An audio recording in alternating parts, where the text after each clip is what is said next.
Iya, jadi beberapa hari yang lalu temenku itu heran sama temennya. Dia bilang, hidupmu itu kok slow living ya. Saya tak balik dulu mau merokok.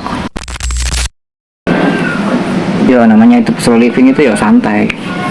Hidup yang santai itu ya minimal finansialnya stabil dulu. Kalau keuangannya aja berantakan ya, kalau diteket lagi bingung nanti dia. Sebelum bahas slow living, kapan hari itu ini nanti nyambung ke slow living ya. Kapan hari itu ada waktu aku scroll itu ada satu akun yang bercerita. Jadi ceritanya itu Nabi Musa ingin melihat kemahaadilan Tuhan. Dia bilang ke Tuhan, Tuhan, aku ingin melihat langsung kemahaadilanmu. Kemudian Tuhan bilang ke Nabi Musa, kamu datangi suatu mata air. Di sekitar mata air itu ada suatu batu besar. Kamu bersembunyi di balik batu itu. Apapun yang terjadi di mata air itu, gak usah protes. Kamu saksikan aja. Nanti kalau gak paham, gak tahu maksudnya, gak tahu hikmahnya apa, nanti bisa tanya ke aku. Kata Tuhan gitu ke Nabi Musa. Akhirnya datang dong Nabi Musa ke mata air tersebut. Gak lama berselang ada seorang penjahat, entah itu perampok, pembegal, apapun lah, intinya penjahat. Dia membawa hasil kejahatannya. Nah, setelah sampai ke mata air, turun dari kuda. Kemudian penjahat ini minum dan beristirahat sejenak. Setelah beristirahat melanjutkan perjalanannya. Tapi barang bawaannya ini atau barang jarahannya ini, hartanya ini ketinggalan. Ketinggalan kan ya. Saya cuma lihat aja di balik batu besar. Ya minum kopi dulu.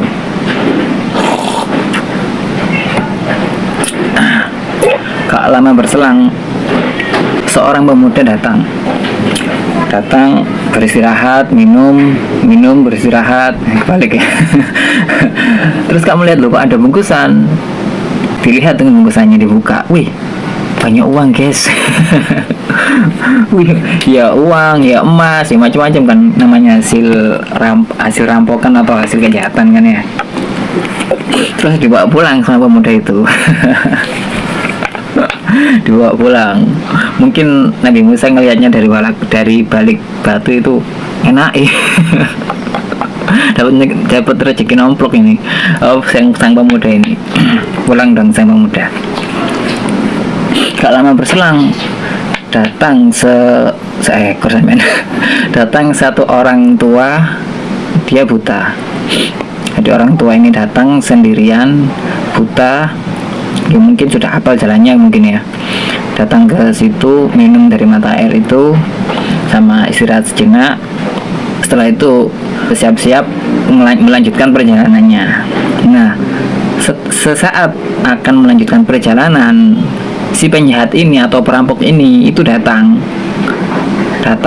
karena yang didapati cuma sesosok orang tua yang buta. Ditanyai dong, wahai orang tua, kamu lihat nggak barang bawaanku yang ada di sini, di sekitar mata air ini?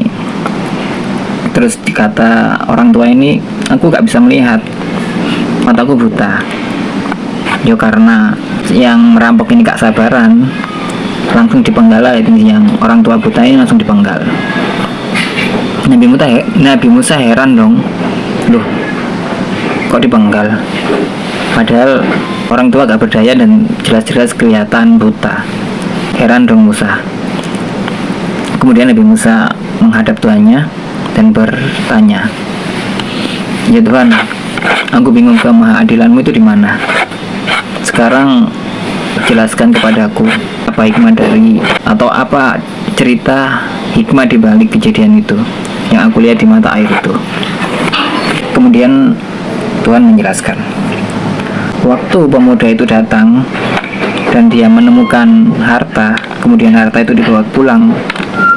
Sebenarnya saat pemuda itu masih bayi, penjahat yang hartanya itu ketinggalan di mata air yang ditemukan dan dibawa pulang pemuda itu, dulunya saat pemuda ini masih kecil itu penjahat ini merampok merampok ke rumah si pemuda itu.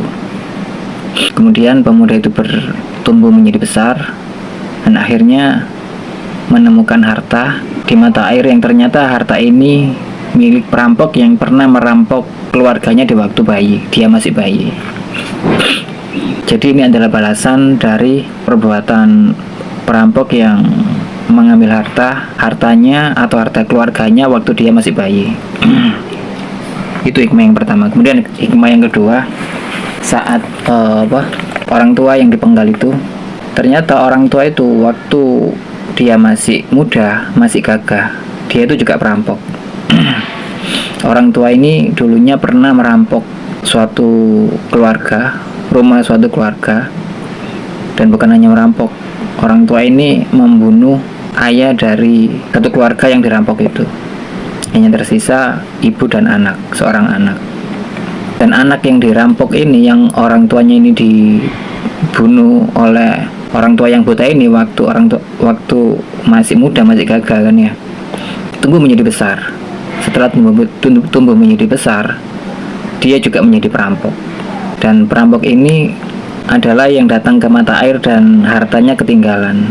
Jadi waktu dia memenggal orang tua yang buta ini, itu sebenarnya balasan karena orang tua yang buta ini di masa lalunya pernah memenggal atau membunuh ayah dari si perampok ini atau si penjahat ini. Ya, terus apa hubungannya sama slow living? Saya minum kopi lagi. Ternyata kalau seseorang itu kebaikannya banyak, maka kebaikan itu akan kembali ke orangnya, kembali ke yang berbuat, bisa dalam bentuk apapun.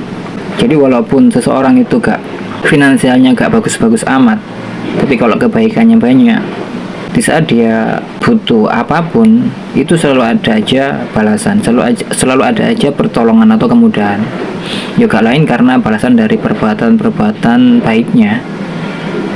Jadi hidup slow living itu sangat mungkin, walaupun finansialnya gak baik-baik saja atau gak stabil-stabil amat, dengan catatan kebaikan seseorang itu harus ikhlas dan banyak. Oke, bye.